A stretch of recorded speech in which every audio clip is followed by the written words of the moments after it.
રાજકોટ જિલ્લાની અંદર 1 થી 12 ધોરણ સુધીમાં અને ખાસ કરીને 1 થી 10 ધોરણ સુધીમાં જે વિદ્યાર્થીઓ ક્રમ અનુસાર ભણતા હોય અને એ વિદ્યાર્થીઓ ભણતા ભણતા પોતાનો અભ્યાસ છોડી દે તો આવા સંજોગોમાં એને ડ્રોપ આઉટ ગણવામાં આવતા હોય છે.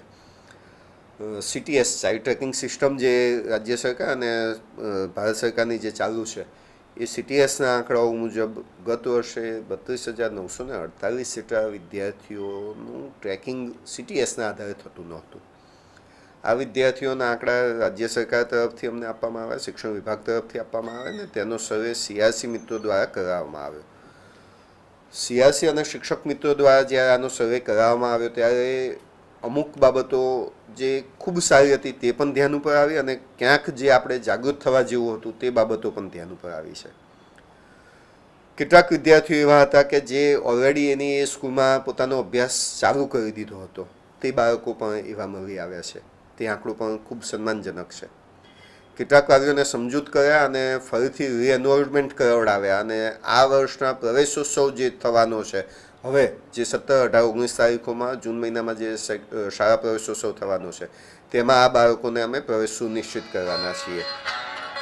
આની સાથે સાથે કેટલાક બાળકો અન્ય શાળાની અંદર ભણવાનું શરૂ કરી દીધું હતું, પરંતુ CTSમાં પ્રાઇવેટ શાળા હોય તો એ શાળાઓએ પોતાનું ટ્રેકિંગ પ્રોપર વેમાં ન કર્યું હોય તેના હિસાબે એ બાળકો ટ્રેક નહોતા થતા, તો એ બાળકોનું પણ અમે ટ્રેકિંગ પૂર્ણ કરેલું છે. હવે જે સૌથી વધુ બાબત જરૂરી છે એની ઉપર આવું છું. 8,087 જેટલા બાળકો એ માઇગ્રેટ થયેલા છે. આ માઇગ્રેટ થયેલા બાળકો એટલે રાજકોટ જિલ્લામાંથી અન્ય જિલ્લામાં કે રાજકોટ જિલ્લાના ગુજરાત રાજ્યના રાજકોટ જિલ્લામાંથી અન્ય રાજ્યમાં જતા રહેલા છે. આ બાળકોનું પણ ટ્રેકિંગ અત્યારે હાલ અમારું ચાલુ છે કે એ બાળક કયા જિલ્લામાં ગયું છે. જે તે જિલ્લામાં ગયું હોય ત્યાં પણ એનો પ્રવેશ સુનિશ્ચિત થાય તે પણ અમારા વિદ્યાર્થીઓના નામજોગનો અમારો આ પ્રયત્ન ચાલી રહ્યો છે અત્યારે હાલ. જો બીજા રાજ્યમાં ગયું છે તો એ રાજ્યમાં પણ એનું એડમિશન સુનિશ્ચિત થાય નજીકની શાળામાં, એના માટેના પણ પ્રયત્નો અમારા શિક્ષક મિત્રો દ્વારા, CRC મિત્રો દ્વારા કરવામાં આવનાર છે નજીકના સમયમાં. બીજા 12,543 જેટલા વાલીઓ છે કે જે વાલીઓ પોતે આગળ ભણવાની, વિદ્યાર્થીને આગળ ભણવાની ના પાડી રહ્યા છે. આ એક આંકડો આપણા બધા જ માટે સામાજિક રીતે પણ જવાબદારીની રીતે ગણીએ તો ચિંતાજનક છે. આ વાલીઓ સાથે હવે અમે નજીકના ભવિષ્યમાં 1-to-1 એમનો સંપર્ક કરવાના છીએ અને આ જ વાલીઓ પોતે એમને સમજૂત કરવાના છીએ કે અભ્યાસનું મહત્ત્વ શું છે, તમારા બાળકને ભણાવો અને ભણવાથી એને જે ફાયદાઓ થવાના છે કે એની જે પ્રગતિ થવાની છે તેનાથી અમે સારી રીતે માહિતગાર કરવાના છીએ. આ 12,543 વિદ્યાર્થીઓ કે જે રાજકોટમાં છે અને ભણવાની ના પાડી છે, એને જરૂર પડે જો શૈક્ષણિક રીતે એનું અભ્યાસ સારી રીતે ન થઈ શકતો હોય તો એને સ્કિલ ડેવલપમેન્ટમાં પણ એટલે કે ITIમાં કે ડિપ્લોમા કોર્સિસ કરવા માટે પણ અમે પ્રેરિત કરવાના છીએ. ક્યાંક બાળકને ઘરેથી શાળા દૂર હશે તો અમે જે ટ્રાન્સપોર્ટેશનની સુવિધા છે એનાથી માહિતગાર કરી અને ટ્રાન્સપોર્ટેશનનો લાભ લઈ અને બાળક શાળામાં એનરોલ થાય તે માટેના પ્રયત્ન કરવાના છીએ. જરૂર પડે ST તંત્રને પણ અમે લખીશું કે ભાઈ આ ગામથી આ ગામ સુધી આવવા માટેની આટલા વાગ્યાની બસની સુવિધા ઉપલબ્ધ કરાવવાની જરૂર છે, તો એ પ્રકારની બસની સુવિધા ઉપલબ્ધ કરવા માટેનો પણ અમારો પ્રયત્ન હશે. અને જો ક્યાંક એવો પ્રશ્ન હોય કે બાળક સ્કૂલે પણ જઈ શકે એમ નથી, તો એવા સંજોગોમાં નેશનલ ઓપન સ્કૂલિંગ સિસ્ટમ અને Gujarat state open schooling system GSOS અને NIOS આની અંદર પણ બાળકને એનરોલમેન્ટ કરાવી અને બાળક પોતાનો અભ્યાસ કન્ટિન્યુ કરે તેવા પ્રયત્નો વાલીને સમજાવીને અમે કરવાના છીએ.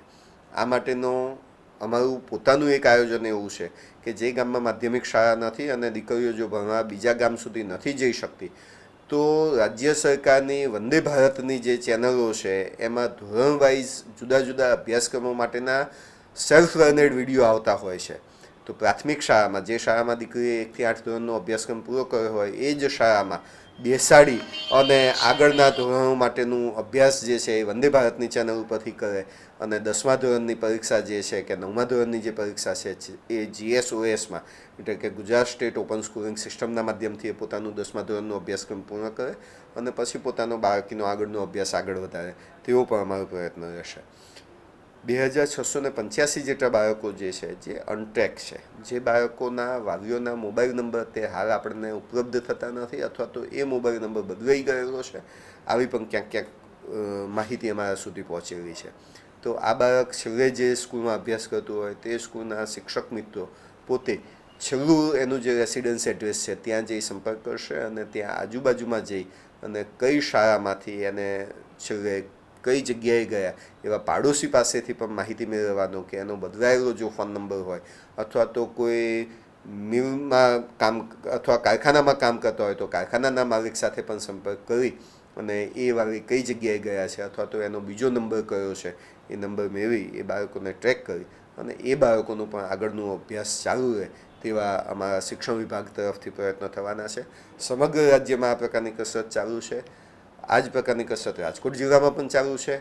આવનારા પ્રવેશોત્સવમાં આ બાળકોના એડમિશનો અમે સુનિશ્ચિત કરવાના છીએ અને નો સ્ટુડન્ટ લેફ્ટ બિહાઇન્ડ, એક પણ વિદ્યાર્થી પોતાનો અભ્યાસ અધૂરો ન છોડે તે માટેની રાજ્ય સરકારની જે આ આખી મુહિમ ઉપડેલી છે તેની અંદર રાજકોટ જિલ્લાનું આખું આ તંત્ર આવી રીતે કામ કરવાનું છે. નજીકના ભવિષ્યમાં આટલું કામ થઈ ગયેલું છે.